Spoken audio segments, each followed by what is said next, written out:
Gap est même la seule équipe à avoir remporté ces 2 matchs. Au niveau du jeu, on sent quand même que l'équipe a retrouvé un standard un peu plus appréciable qu'hier. Qu'est-ce que tu peux nous dire sur ce 2e match?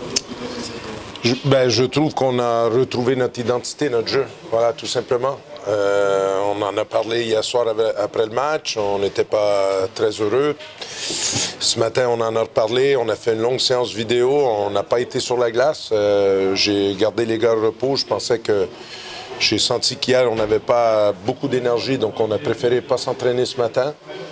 On a fait un déverrouillage physique et des étirements, c'est tout. J'ai envoyé les gars tôt à la maison pour se reposer. Et ce soir, on a retrouvé notre jeu simple. Et puis, beaucoup de maîtrise. On a senti une équipe jeune, mais qui, quand même, a été concentrée sur son sujet et pas tombé dans le panneau de la provocation de l'autre côté. Voilà, c'est pas notre jeu. Eux, ils jouent beaucoup sur le physique. Nous, c'est pas notre jeu, mais on va pas reculer non plus. On va continuer à travailler, à gagner nos duels, à essayer de gagner nos duels, nos courses au palais. Et là, voilà, il n'y a rien de fait encore. On va essayer de rester concentré demain, journée de congé. Et samedi, dimanche, gros test, 2 gros matchs à Épinal. Justement, on a vu qu'aujourd'hui, tu as aussi utilisé complètement ton effectif en fonction des absences, avec notamment le petit Chapelier et Valier qui ont œuvré sur la 4e ligne. Ça donne du temps de jeu à tout le monde finalement. C'est une bonne préparation aussi pour ces playoffs qui, souhaitons-eux, seront longs. Oui, mais j'espère quand même qu'on pourra récupérer Thomas Carr et Dimitri Thiais qui ont été blessés hier après le match. J'en avais pas parlé hier parce que je l'ai su seulement après la conférence de presse. Donc voilà, ces 2 blessures au haut du corps. Celle de Dimitri, je pense que on espère 2-3 semaines. Thomas, on croise les doigts, peut-être ça peut être moins, je ne sais pas. En tout cas, il faudra peut-être se qualifier pour une demi-finale pour les revoir sur la glace. J'espère que leur saison n'est pas terminée, quoi.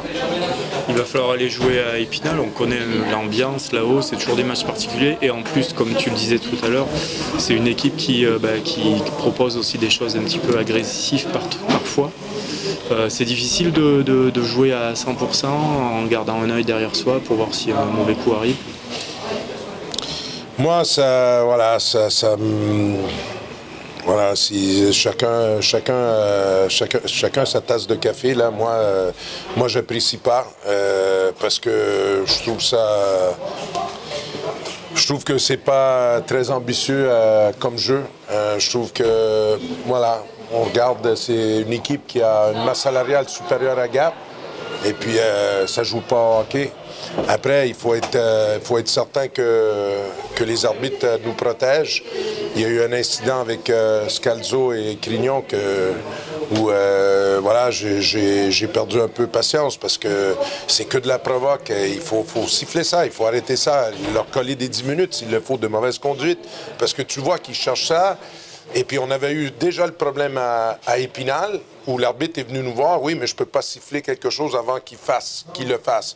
Oui, mais il y a quand même des provocations où on peut donner des 10 minutes de mauvaise conduite. Scalzo, pendant 10 secondes, n'a même pas regardé le palais, était complètement désintéressé du palais et il veut se battre. Et voilà. Et puis après ça, moi, nos gars, ils ne se battent pas parce que je leur ai dit qu'il ne fallait pas, qu'on ne va pas rentrer dans ce jeu-là. Et puis, de l'autre côté, ils nous traitent de jaune, comme on dit à Québec, de ne pas avoir de la valeur, de ne pas avoir du courage. C'est pas ça. Je pense que je veux une équipe qui travaille fort, qui gagne ses duels, qui gagne ses courses au palais, mais je veux aussi une équipe intelligente. Pour moi, ça, c'est pas du hockey sur glace. De haut niveau, en tout cas.